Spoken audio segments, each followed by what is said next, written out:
Sa isang maliit na kwarto sa Clarkview, Angeles City, natutulog si Joshua, 24 anyos, bagong graduate na nagtatrabaho sa BPO.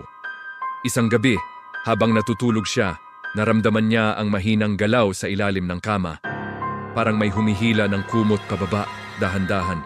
Nagising siya, walang tao. Pero narinig niya ulit, mahinang kaluskos mula sa ilalim, parang kuko na humahaplos sa kahoy.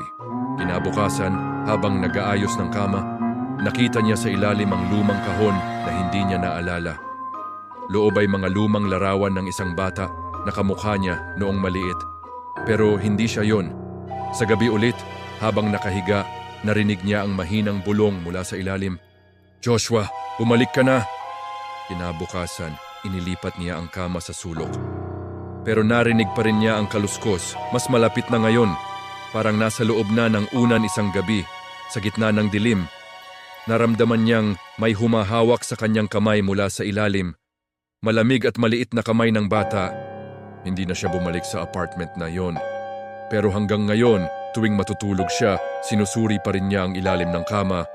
Takot na baka naroon pa rin ito naghihintay.